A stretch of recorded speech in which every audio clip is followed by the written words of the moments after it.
చుక్క అని. ఈ కథను రచించిన వారు వి రాజారామ్మోహన్ రావు గారు. ఈ కథ నవ్య వారపత్రికలో డిసెంబర్ 2010లో ప్రచురితమైంది. ఈ కథ నవ్య వీక్లీ కథల పోటీలో విశేష బహుమతి పొందిన కథ. అకస్మాత్తుగా గుమ్మంలో నర్మద కనిపించేటప్పటికీ ఆశ్చర్యపోయింది సరస్వతి. తేరుకున్నాక ఎదురెళ్ళి నర్మద చేతిలో సామాను అందుకుని లోపలికి తీసుకొచ్చింది. స్కూల్లో కాలేజీలో ఒకరినొకరు వదలకుండా కలిసి తిరగడం చూసిన వాళ్ళు జంట నదులు వస్తున్నాయి రోయ్ అని ఏడిపించేవాళ్ళు. ప్రవహించే నదుల్లాగే ఇద్దరూ కళకళ్లాడుతూ మంచి ఉత్సాహంగా ఉండేవారు. ఎన్ని గంటలు మాట్లాడుకున్నా కబుర్లకి లోటు ఉండేది కాదు. అప్పుడే కాదు, ఇప్పటికీ ఇద్దరూ కలుసుకుంటే ఆనందమే, కబుర్లాడుకోవడం సంతోషమే. సరస్వతి ఇచ్చిన కాఫీ తాగి 10 నిమిషాలు గడిచింది. పొడిపొడిగా సమాధానాలు చెప్పడం, దిక్కులు చూడ్డం తప్ప నర్మద స్థిమితపడలేదు. నర్మద ఎక్కువగా మాట్లాడనందుకు కాదు, స్నేహితురాలి ముఖం చాలా తేడాగా ఉన్నందుకు కలవరపడింది సరస్వతి. వయసు పైపడుతున్న కొద్దీ చాలా చాలా మూగగా మారిపోతారేమో. 50 ఏళ్లు దాటిన స్త్రీ జీవితం, అది మగతోడు లేని జీవితం, గాలికి బీటపడే గాజు పొరల ఎన్నో విషయాలు చెప్పుకోలేక, అలా అని మనసులో నిభాయించుకోలేక నానాయాతనగా ఉంటుంది. అన్ని రకాలుగా ఆలోచించి నర్మదే పెదవి విప్పుతుందేమోనని మరి కాసేపు ఎదురు చూసింది సరస్వతి. ఎంతసేపు ఎదురు చూసినా నర్మద ఏం చెప్పకపోవడంతో చివరికి సరస్వతే అడిగింది, ఏం జరిగిందే అలా ఉన్నావు అని. ఏం చెప్పను, నా కర్మ, ఇన్నాళ్లకి ఈ తిప్పలొచ్చాయి. నువ్వే ఏదో పని చూసి పెట్టు. ఎక్కడ ఏ చాకిరీ చెయ్యమంటే ఆ చాకిరీ చేస్తాను. కానీ నన్ను తిరిగి ఇంటికి వెళ్ళమనకు, నీ దగ్గరే ఉంటాను. ఏమైనా ఇబ్బంది అయితే నిర్మొహమాటంగా చెప్పు అంది నర్మద తలంచుకుని. అన్నేళ్లు తమ స్నేహంలో నర్మద అలా తల వంచుకోవడం సరస్వతికి బాధ కలిగించింది. మనసు బాగా దెబ్బతిని నర్మద వచ్చిందనే అర్థమైంది. ఈ వయసులో నువ్వెక్కడా ఏ చాకిరీ చెయ్యక్కర్లేదు, నాతోటి హాయిగా ఉండు, పిచ్చి పిచ్చి ఆలోచనలు మానేసి స్థిమితపడు అంది సరస్వతి కొద్దిగా నవ్వుతూ. తలెత్తి చూసింది నర్మద. పూర్తిగా వికసించిన పువ్వులా కాకపోయినా కొద్దిగా విచ్చుకున్న మొగ్గలా నవ్వింది సరస్వతితో కలిసి. భోజనాలు చేసి ఇద్దరూ పక్క మీద ఒరిగారు. ఇన్నేళ్లలో ఎప్పుడూ లేదు స్నేహితులిద్దరూ అంత మౌనంగా గడపడం. మరోసారి అడిగితే నర్మద బాధపడుతుందేమోనని సరస్వతి. జరిగింది ఎలా చెప్పుకోవాలో తెలియక నర్మద మౌనంగా ఉండిపోయారు. ఇంట్లో సందడే లేదు. సరస్వతి కూతురు సుధ ఆఫీస్ పని మీద బొంబాయి వెళ్ళింది. సుధ కొడుకు స్కూలుకి వెళ్ళాడు. సరస్వతికి వాళ్ళిద్దరే. భర్త పోయి 10 ఏళ్లయింది. సరస్వతి భర్త పోయిన ఏడాదికే నర్మద భర్త క్యాన్సర్తో పోయాడు. అప్పటికి వాళ్ళ అబ్బాయి కార్తీకు ఇంజనీరింగ్ ఫైనల్ ఇయర్లో ఉన్నాడు. సరస్వతి నర్మద పరస్పరం ధైర్యంగా తోడుగా తమ తమ సంసారాల్ని తీర్చిదిద్దుకున్నారు. తీవ్రమైన డబ్బు ఇబ్బందులు, బయట రకరకాల ఒత్తిళ్లు, ప్రలోభాలు తట్టుకుని పిల్లల కోసం ఎంతగానో శ్రమపడ్డారు. సుధ ఎంటెక్ పూర్తి చేసింది, మంచి ఉద్యోగం. కార్తీక్ ఇంజనీరింగ్ పూర్తి అవగానే ఉద్యోగంలో చేరాడు. సుధ కార్తీక్ కన్నా 2 ఏళ్లు పెద్దది. ముందు సుధ పెళ్లే జరిగింది. బాబు పుట్టాక ఓ ఏడాది కలిసున్నారు. ఆ తర్వాత భార్యాభర్తలిద్దరూ కోర్టు ద్వారా విడాకులు తీసుకున్నారు. కార్తీకు తన స్నేహితురాలు లక్ష్మిని ఇష్టపడి పెళ్లి చేసుకున్నాడు. నర్మద ఒప్పుకున్న సంబంధమే. కోడలు వచ్చాక ఎలా ఉంటుందోనని కొంచెం భయపడింది నర్మద. తన భయాన్ని సరస్వతికి కూడా చెప్పింది. నర్మద భయపడినంతగా ఏమీ జరగలేదు. కాకపోతే కోడలు వచ్చాక తను కోరుకున్న ముచ్చట్లేం తీరలేదు. తను చదువుకున్న ఉద్యోగం చెయ్యాలని నర్మద ఎప్పుడూ అనుకోలేదు. గృహిణిగానే సంతృప్తి పొందింది. కోడలి ద్వారా అదే ఆశించింది. లక్ష్మి తనకి తోడుగా ఇంట్లోనే ఉండి కూతుర్లేని లోటు తీరుస్తుందనుకుంది. కానీ లక్ష్మికి కార్తీక్కి ఉద్యోగం ఒత్తిడి. రోజుకి 16 గంటలు బయటే. భోజనానికి వస్తే వస్తారు, లేకపోతే లేదు.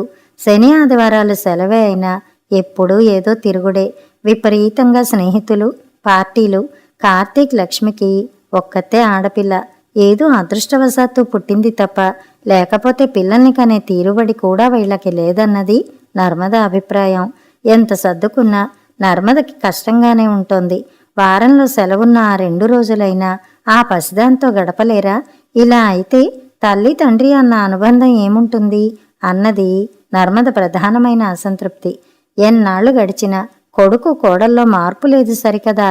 ఈ మధ్య ఇంట్లోనే పార్టీలు మొదలయ్యాయి. పిచ్చి పిచ్చి తిరుగుళ్ళు, శాకాహారం తప్ప మరొకటి ఎరగని నర్మదకి అవన్నీ ఇంట్లో చూడ్డం, గిన్నెలన్నీ కలిసిపోవడం నానా బాధగా ఉంది. ఆడ మగ తేడా లేని వాళ్ల మాటలు, పద్ధతులు కంపరంగా ఉంటున్నాయి. వీటన్నింటికన్నా ఈ విచ్చలవిడితనం వల్ల కొడుకు కాపురం ఏమవుతుందో, పసిపిల్ల మనవరాలి భవిష్యత్తు ఏమవుతుందోనన్న ఆరాటం ఎక్కువయింది. ఆ ఆరాటం నర్మదని నిలవనివ్వలేదు. ఓ పెద్ద భూతంలా ఆవహించింది. తట్టుకోలేని ఆవేశంతో కొడుకు కోడలతో గొడవపడింది. ఓ దేవాలయంలా చూసుకున్న తన ఇంట్లో ఇవన్నీ మానేయమంది. మాట మాట పెరిగి నర్మదైనా లేకపోతే కార్తీక్ లక్ష్మి వాళ్లైనా వేరే ఇంట్లో కాపురం పెట్టుకునే వరకు వెళ్ళింది వ్యవహారం. తన జీవితం ఆ ఇల్లు, ఆ ఇంట్లోంచి వెళ్ళిపోవడమా? బతికిందుకేనా? కార్తీకే సర్వస్వం అనుకుని జీవించింది ఇందుకేనా?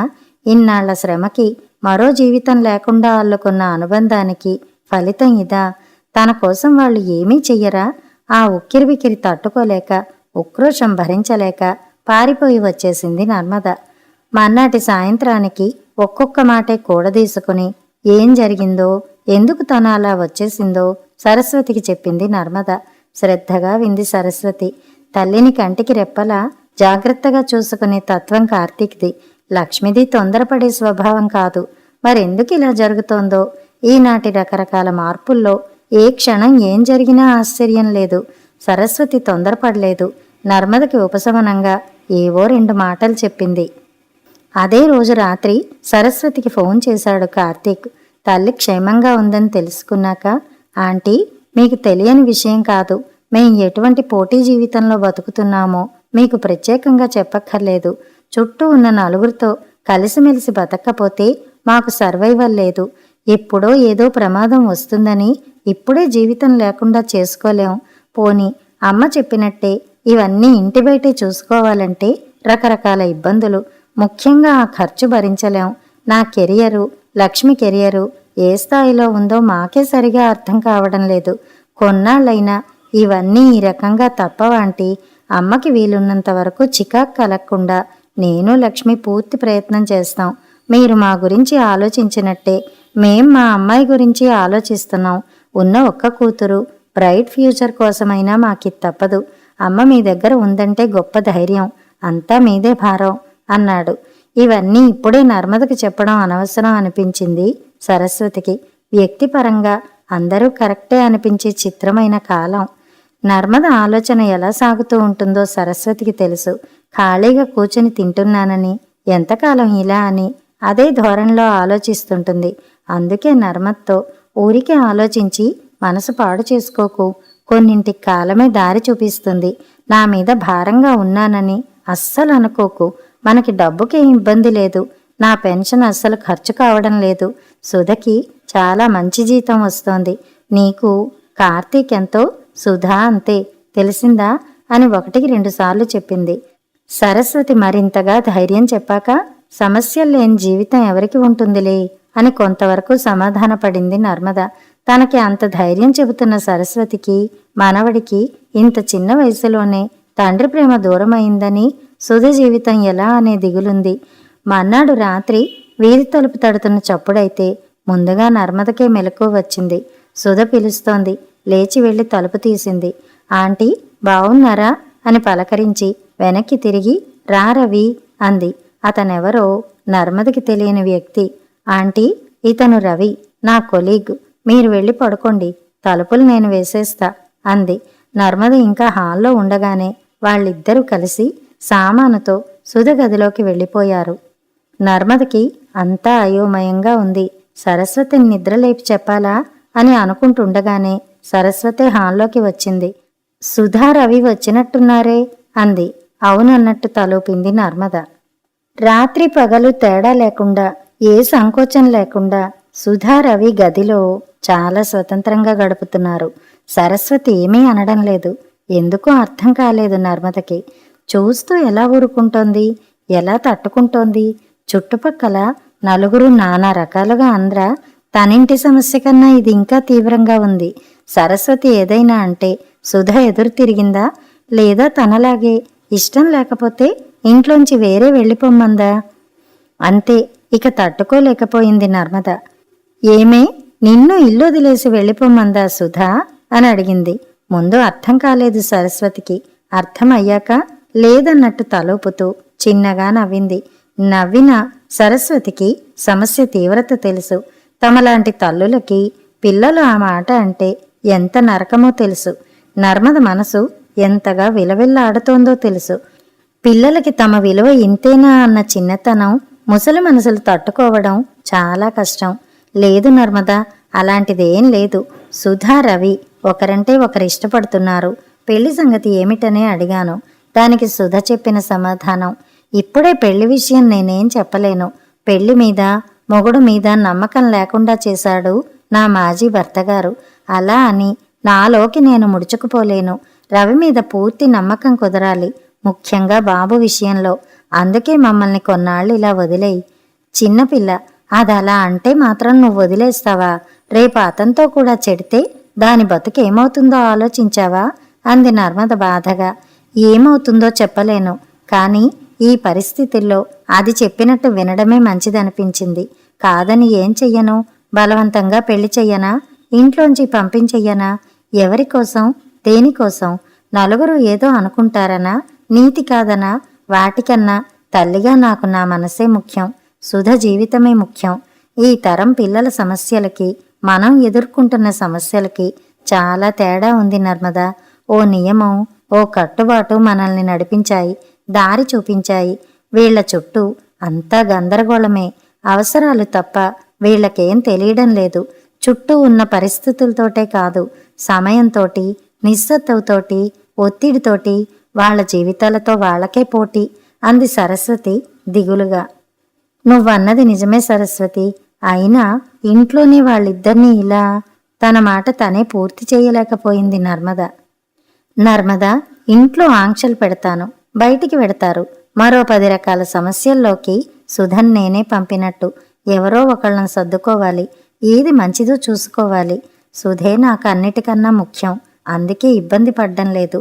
నర్మద, మనం మన పిల్లల్ని అంటిపెట్టుకుని గుండెల్లో దాచుకోవడం ఇప్పుడు మరీ అవసరం అన్న ఉద్దేశ్యం. లేకపోతే వాళ్ళు ఒంటరి వాళ్ళైపోతే ఈ కొత్త రకం సమస్యలు వాళ్ళని మింగేస్తాయి. నిజమే అనిపించింది నర్మదకి. ఈ పిల్లల కోసమే కదా, వాళ్ళకే కష్టం రాకూడదనేగా తామిద్దరూ వేరే జీవితం లేకుండా చేసుకున్నది. వాళ్ళ చిన్నప్పటి నుంచి ఎన్ని భరించలేదు. వాటికన్నా ఎక్కువ కాదు ఇప్పటి ఈ ఇబ్బందులు. ఎటొచ్చి ఏదో అడ్డుపర ఆలోచనలతో నేను అన్న చిక్కుముడి. అంతవరకు తనలో ఏదో పెద్ద బరువులా ఉన్నది విడిపోతూ వచ్చింది నర్మదకి. ఇంటికి తిరుగు ప్రయాణం చాలా ప్రశాంతంగా చేయగలను అనుకుంది. కథ సమాప్తం.